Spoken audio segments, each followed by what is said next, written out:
Teresa, y a todos ustedes los resistentes, persistentes que se han quedado hasta esta hora de este excelente curso, y sobre todo para un tema que genera tanta resistencia en los seres humanos, en los médicos y para este tema específicamente de psicoanálisis psicosomático en los mismos psicoanalistas.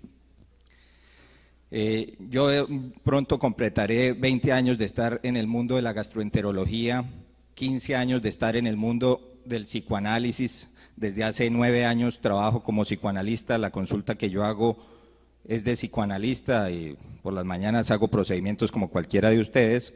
Y en los últimos 2 años he tenido una integración muy interesante de mi trabajo, porque la mayoría del trabajo psicoanalítico que realizo actualmente lo hago para tratar enfermedades somáticas y específicamente enfermedades somáticas del tracto digestivo, y tengo dos líneas de interés. Una es la enfermedad inflamatoria intestinal y lo otro es la patología pancreática.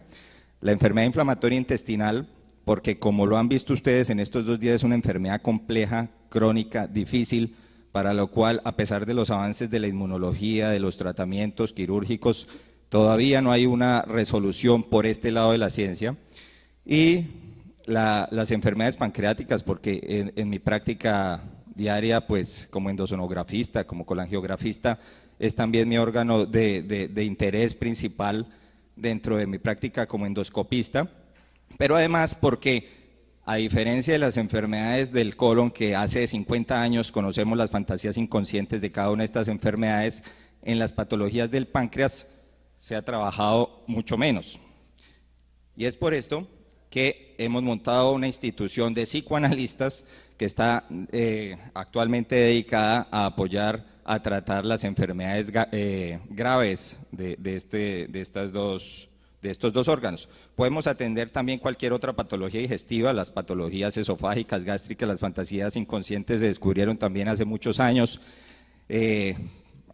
las patologías y las fantasías de las patologías hepáticas también, pero queremos concentrarnos sobre todo en estas 2 patologías para tratar de hacer algún aporte al conocimiento, como les mostraré ahora. ¿Cuál fue el problema de nosotros los médicos? Pues que todavía nuestras universidades están influenciadas por la diada cartesiana. Descartes nos hizo un daño y un retraso gigantesco en el desarrollo del conocimiento de la enfermedad. ¿Por qué? Porque Descartes estableció una dualidad entre cuerpo y alma, ¿sí? Y entonces la enfermedad quedó localizada en el cuerpo y muy lejana del alma. Y entonces la mayoría de nosotros fuimos formados con una filosofía en la cual uno se enferma porque está de malas, porque tiene un gen que hace daño, porque pasa un bicho por ahí que por alguna razón lo cogió a uno, etcétera. Pero nosotros no hemos sido formados en nuestras facultades de medicina como que la enfermedad también es un resultado de algo que nos está pasando en la vida, de un drama, ¿sí? Y todos los médicos y todo el conocimiento ha tratado de entender, oiga, pero es claro que cuando una persona se deprime, pues como que le va más mal con sus enfermedades, y que han tratado también desde el punto de vista somático darle alguna explicación a lo que la gente piensa más como una enfermedad del alma, lo piensan como una enfermedad del cerebro, del psiquismo. Por eso hablo de alma, no hablo de cerebro ni de psiquismo. Y esto también ha hecho unos aportes al conocimiento que ustedes todos conocen, la psiconeuroendocrinología, todos los estudios y todos los desarrollos que hay en efecto placebo y nocebo. Hay un instituto, yo no sé si ustedes saben, un instituto que lleva 40 años investigando el efecto placebo en la enfermedad en la Universidad de Harvard, que ha dado conocimientos como por ejemplo que el efecto placebo va por las vías de los opiáceos y que uno puede bloquear el efecto placebo con naloxona, con lo que nosotros bloqueamos el efecto de los opioides. Hay mucha investigación también que muestra los efectos de los alimentos sobre la enfermedad. Está de moda los alimentos anticáncer, los alimentos pro cáncer, los países que tienen diferentes incidencias de cáncer con respecto a los diferentes tipos de alimentos. Ya hasta la ciencia se ha puesto a mirar cómo es el cerebro y el funcionamiento de las diferentes áreas cerebrales de un monje budista que practica meditación y los miles de efectos benéficos de la meditación. Y también otras ciencias, sobre todo la sociología, las ciencias naturales, han mostrado desarrollos en que todos somos unos seres interconectados, la hipótesis de que el planeta es un ser vivo del cual, así como las bacterias, la microbiota hacen parte de nuestro cuerpo, nosotros somos casi que la microbiota del planeta, etcétera. Estas han sido unas explicaciones a través del lado biológico, llamémoslo somático, de cómo nos han enseñado a nosotros a ver la enfermedad. Sin embargo, Freud, hace 120 años ya casi, descubrió el inconsciente, descubrió que el inconsciente existía y que uno guardaba en el inconsciente los sentimientos penosos, los sentimientos que le generaban vergüenza, los sentimientos que le producían dolor, ¿sí? Y que ese guardar esos afectos, esos sentimientos inconscientes producía unas enfermedades, que son las enfermedades que ustedes conocen como neurosis, como psicosis o locura, ¿sí? Y antes de morirse, Freud planteó, un año antes de morirse, la segunda hipótesis fundamental del psicoanálisis, porque Freud también fue un médico, igual formado, un neurólogo, sus primeros trabajos funcionaron como neurólogo, y él de alguna forma también pensaba que la enfermedad del alma estaba localizada en el cerebro, ¿sí? Hasta un año antes de morirse, cuando estableció la segunda hipótesis fundamental del psicoanálisis, la cual no ha sido desarrollada por el 99% de los psicoanalistas, o sea, solo un pequeño porcentaje de los psicoanalistas le han trabajado a esto, ya les mostraré qué significa esto, pero es la segunda hipótesis fundamental, pero esa hipótesis fundamental borraba ese dualismo cartesiano que estableció Descartes y en vez de considerar que el cuerpo y el alma son dos cosas totalmente diferentes y que no tienen mucho que ver uno con la otra, mostró que simplemente el cuerpo y el alma son dos realidades distintas, dos categorías de la conciencia, ¿sí? Y entonces que el cuerpo y el alma son dos caras de la misma moneda. ¿Quiénes desarrollaron esto? Victor von Weizsäcker y estos tres psicoanalistas médicos han creado tres instituciones en el mundo que se han dedicado a estudiar desde el punto de vista y a desarrollar estas ideas de Freud, y que han creado centros médicos donde se trata de aprovechar los conocimientos del psicoanálisis para tratar la enfermedad somática, partiendo de que si el cuerpo y el alma son lo mismo, todo lo que le pasa al alma afecta al cuerpo y todo lo que le pasa al cuerpo afecta al alma, ¿sí? Y a romper ese paralelismo cartesiano, por ejemplo. Aquí tenemos el proceso digestivo, que es algo que a los gastroenterólogos nos compete, ¿sí? En el cual hay unos procesos conscientes y unos procesos aparentemente inconscientes, unas cosas que llegan a la conciencia y otras que son inconscientes.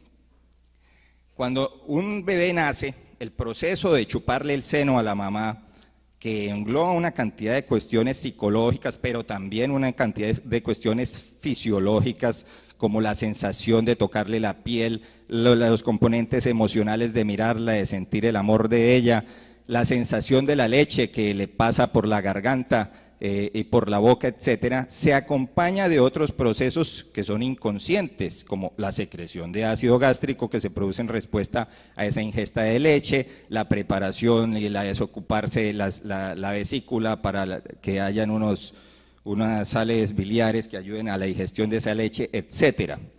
Las vicisitudes en el proceso de amamantamiento y del aprendizaje que tiene el niño afectan indirectamente todos esos mecanismos inconscientes que acompañan a todo el proceso.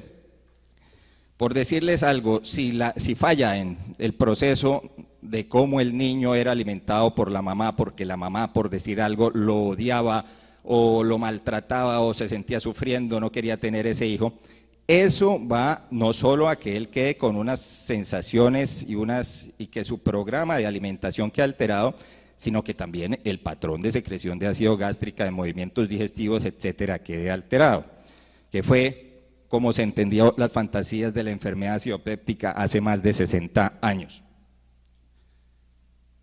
Que según la hipótesis fundamental, todos esos procesos inconscientes, ¿sí?, en realidad completan la serie de un proceso que es un proceso fisiológico único, ¿sí? Y que envuelve elementos conscientes e inconscientes. No los voy a enredar mucho, pero en términos prácticos ya vemos el cuerpo y el alma como dos caras de la misma moneda, ¿sí? Y que se interaccionan mutuamente de forma inevitable. Eso quiere decir que no solo las cuestiones del alma afectan al cuerpo, sino que también las del cuerpo afectan el alma.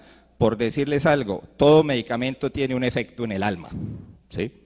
Para nosotros es muy claro cuando utilizamos, por ejemplo, Propofol, le damos a un paciente Propofol, vemos cómo cambia su alma, pero cuando nosotros vemos con más detalle desde un punto de vista psicoanalítico qué le pasa a un paciente cuando se usa Propofol, generalmente tienen unos sueños y generalmente esos sueños son de unas características que los psicoanalistas comprendemos de cierta manera. Entonces, todo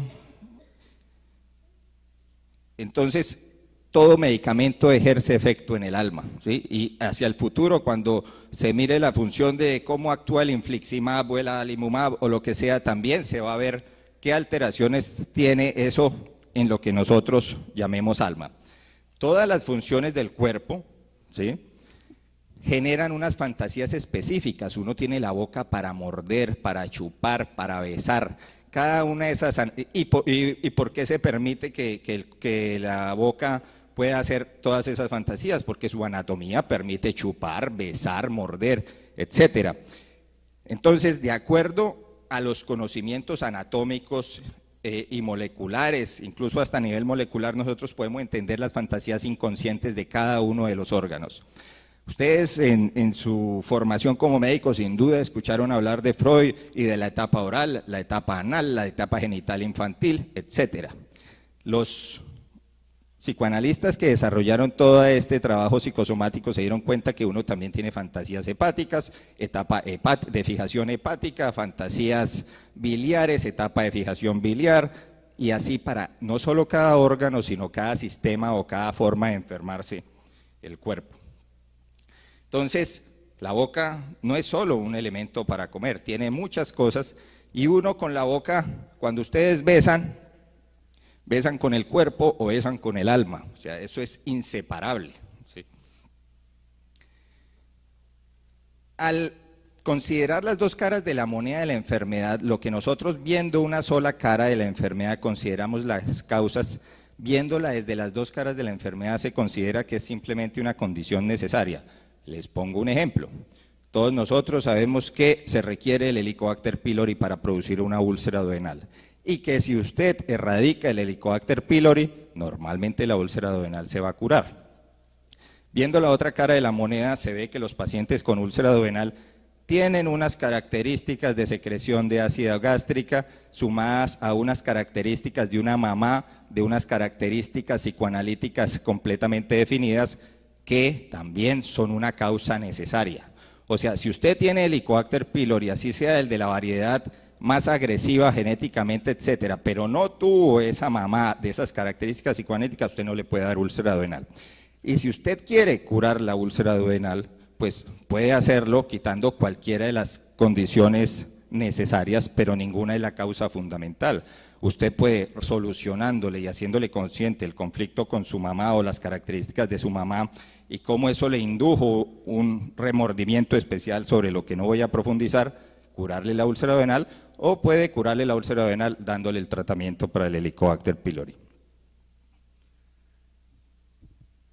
Entonces, las condiciones necesarias que en el futuro estableceremos para cada una de las enfermedades serán lo que nosotros veíamos como el punto de vista biológico desde el cuerpo, desde la hipótesis cartesiana, es que sí, se requiere una condición material que son unos genes, unos gérmenes, etcétera, unos alimentos, pero desde el punto de vista del alma se requiere una condición de la historia de vida, una predisposición dentro de la historia de vida, y que cuando a uno se le activa cierta crisis vital que golpea directamente sobre ese mecanismo fisiopatológico, llamémoslo así, de enfermedad del alma, también es el momento en el que se le dispara la enfermedad.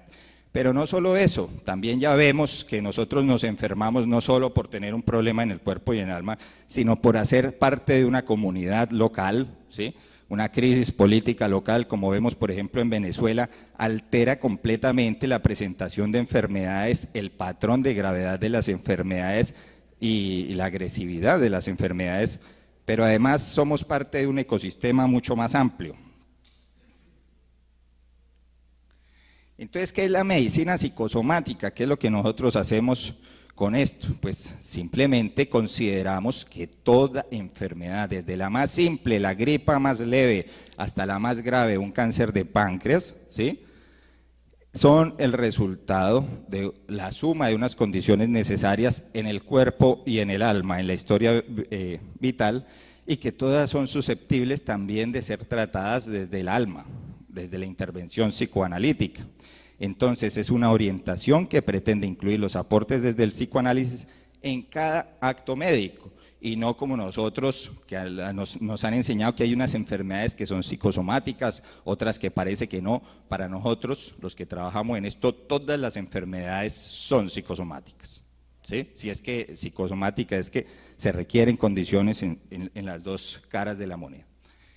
El crecimiento de las ciencias permitió que se vayan enriqueciendo unas con otras. Por ejemplo, el psicoanálisis entendió cómo eran los mecanismos de alteración del conflicto psíquico gracias al desarrollo molecular del entendimiento de los anticuerpos, de los epítopes y del complejo mayor de la histocompatibilidad.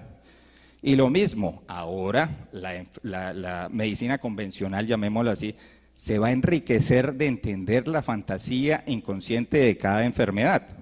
Cada enfermedad es un drama típico. A quien le da un infarto tiene unas condiciones de vida y de crisis vital típica, característica que ya está definida, y así para la mayoría de las enfermedades.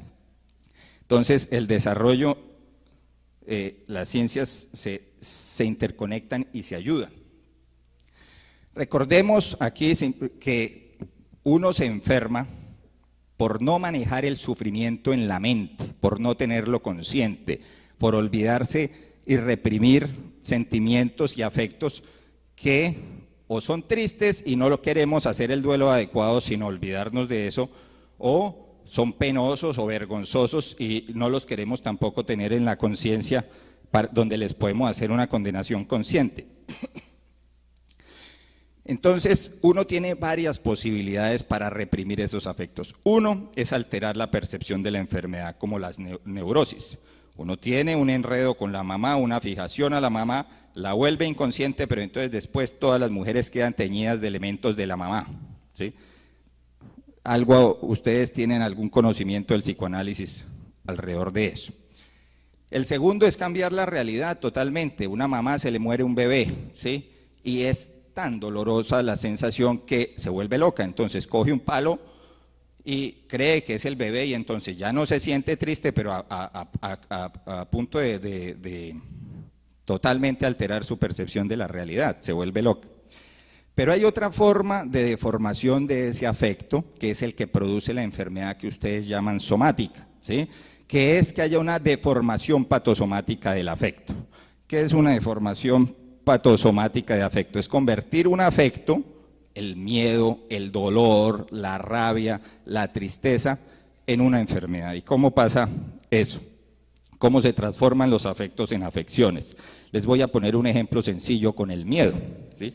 El miedo es una respuesta que nosotros tenemos programada para que sea útil en ciertos momentos de la vida. Cuando estábamos en la prehistoria y venía un tigre, lo bueno era sentir miedo para prepararse para evitar que el tigre se lo comiera, ¿sí? Y todos tenemos en nuestros genes y en nuestro modelo de funcionamiento el miedo, ¿sí? Para defendernos del tigre. Cuando pasan situaciones que producen miedo y que se vuelven crónicas, entonces, en vez de sentir todos los cambios del miedo, que son taquicardia, temblor, alteración de la secreción tiroidea, cambios en la circulación de los vasos mesentéricos, alteración en la motilidad digestiva, etcétera, unos cambios producidos por la adrenalina, por las hormonas del estrés, etcétera, que preparan al cuerpo para huir, ¿sí?, para salvarse del tigre. Si nosotros en la vida vivimos con un tigre que nos está asustando a todo momento y se vuelve inmanejable esa sensación de temor y de angustia, pues podemos sentirnos tranquilos, aparentemente olvidarnos del tigre y reprimir la mayoría de los afectos, de los componentes del afecto. Entonces, en vez de sentir miedo, reprimimos el temblor, las alteraciones de la secreción tiroidea, los problemas de la circulación de los vasos mesentéricos, etcétera, y solo dejamos un mecanismo de todo ese componente del miedo que es la taquicardia. ¿Sí? Entonces, el paciente, en vez de sentir miedo, para no sufrir conscientemente el miedo, está tranquilo, pero tiene una taquiarritmia. ¿Sí? Entonces, esa es la explicación en general de las taquiarritmias, o de los movimientos anormales, o del hipo o el hipertiroidismo, que también son manifestaciones de miedos, ¿sí? O cambios en la circulación espláncnica que pueden llegar a producir trombosis mesentérica o alteraciones más agudas como la flatulencia o la diarrea y el estreñimiento. Todos ustedes han escuchado que la gente se caga del susto, o etcétera. En el lenguaje y en todas estas circunstancias, en el lenguaje está mucho, en los refranes hay mucho del conocimiento inconsciente, mucho de las fantasías inconscientes, pero lo real lo cierto es que cuando uno le hace un análisis psicoanalítico a un paciente que tiene una taquiarritmia, se da cuenta, puede hacer consciente que en realidad en ese momento de la vida que le dio la taquiarritmia tiene un miedo reprimido, exactamente para los movimientos anormales, para el hipotiroidismo, etc. 2 minutos, doctor Forero. Uy, no, pues, venga, adelantamos.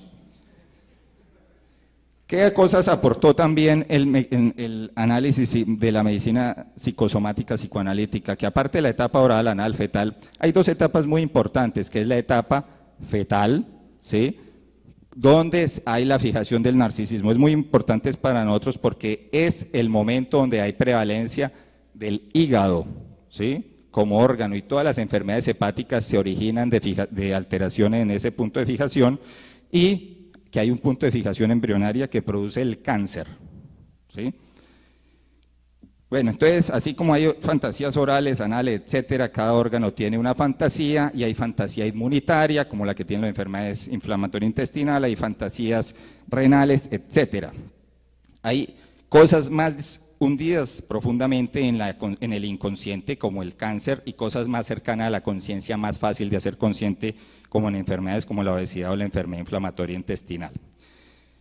¿Qué es lo que nosotros queremos volver a hacer con el tratamiento psicoanalítico? Volverle consciente esa cosa penosa que escondió a cambio de la enfermedad. Destaparle la herida, eso es lo que hacemos nosotros para que la pueda sanar de una mejor forma que sanarla como enfermedad. Si eso se logra, se cura la enfermedad. ¿Cuánto dura ese tratamiento? Aquí en Aras dura menos de un mes. En realidad la persona está con una anamnesis que uno le hace que dura una semana, son más o menos 12 horas, y se trabajan unas 40, 50 horas analizando todo ese material, y se llama a la persona a las 3 semanas para destaparle la herida en condiciones, de acuerdo a las condiciones psicoanalíticas. Y reconstruir el rompecabezas de lo que fue la historia de su vida y la historia de su enfermedad en paralelo, y mostrarle por qué se enfermó.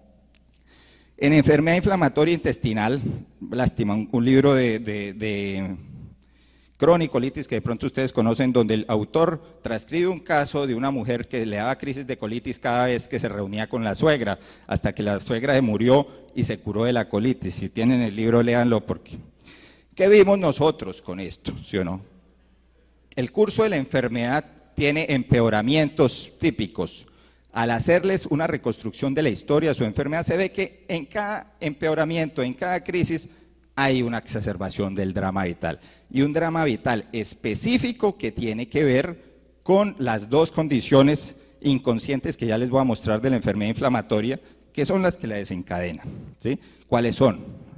Las fantasías específicas del colon y del ano que se conocen desde hace 50 años, son el sometimiento doloroso a una autoridad humillante, el sadomasoquismo de las personas obsesivas, sádicas o que son víctimas masoquistas, y que eso se desborda en momentos de exacerbación de eso, en personas que han reprimido eso, se desencadenan las crisis.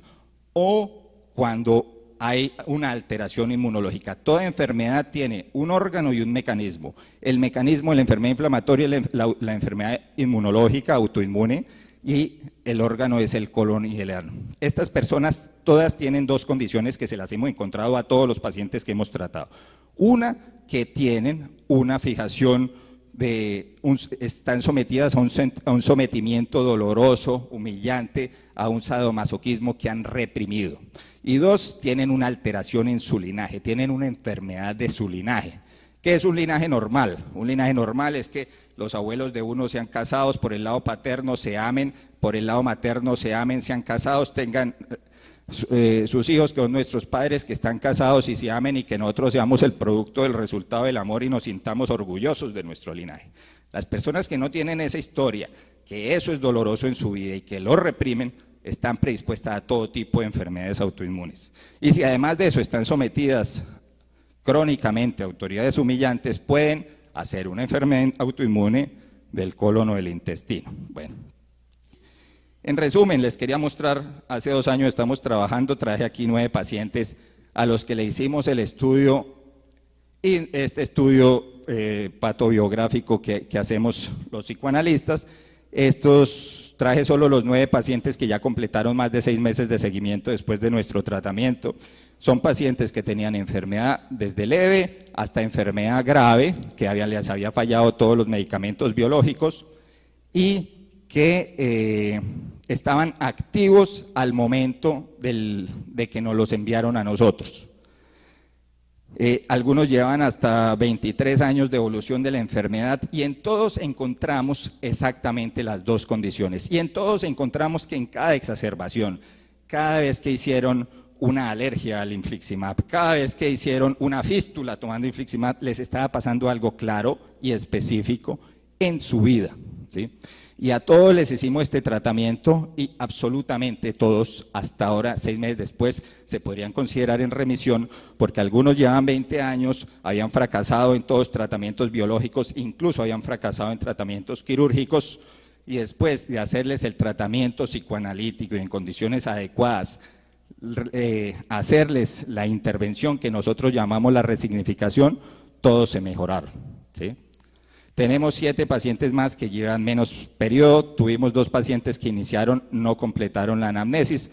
Sin embargo, ante estos resultados tan sorprendentes, yo decidí montar un sitio, ¿sí?, para que trabajemos un grupo de psicoanalistas en estas enfermedades, porque es contundente. Yo, como ustedes, trataba la enfermedad inflamatoria con las mismas dificultades que se han hablado aquí durante todo el tiempo de mi vida profesional, y veo que esto es una herramienta que puede ser muy útil para casos complejos, ¿sí?, como una herramienta adicional al tratamiento. Entonces, yo sí considero que puede llegar a ser curable la enfermedad inflamatoria intestinal si se logra hacer consciente del drama que se volvió inconsciente y que se oculta detrás de la enfermedad. En el próximo curso de los cursos que yo organizo, vamos a hacer el primer congreso en el cual trataremos de mostrarle a ustedes, de estos 3 grupos del mundo que trabajan las fantasías inconscientes, no solo lo que opinan de la enfermedad inflamatoria intestinal, sino su experiencia en la enfermedad acidopéptica, las enfermedades hepáticas y todas las enfermedades del tracto digestivo, porque es importante que nosotros los gastroenterólogos también tengamos otra visión de la enfermedad y podamos darle a los pacientes alguna otra herramienta, ¿sí? Nos interesa mucho también los pacientes de páncreas. Realmente los pacientes de páncreas es nuestro objetivo central de investigación, porque hay muy poca investigación y queremos que podemos, estudiando muchos pacientes de páncreas, descubrir las fantasías inconscientes de los cánceres de páncreas, de los quistes de páncreas, etcétera. Muchas gracias. Muchas gracias, doctor.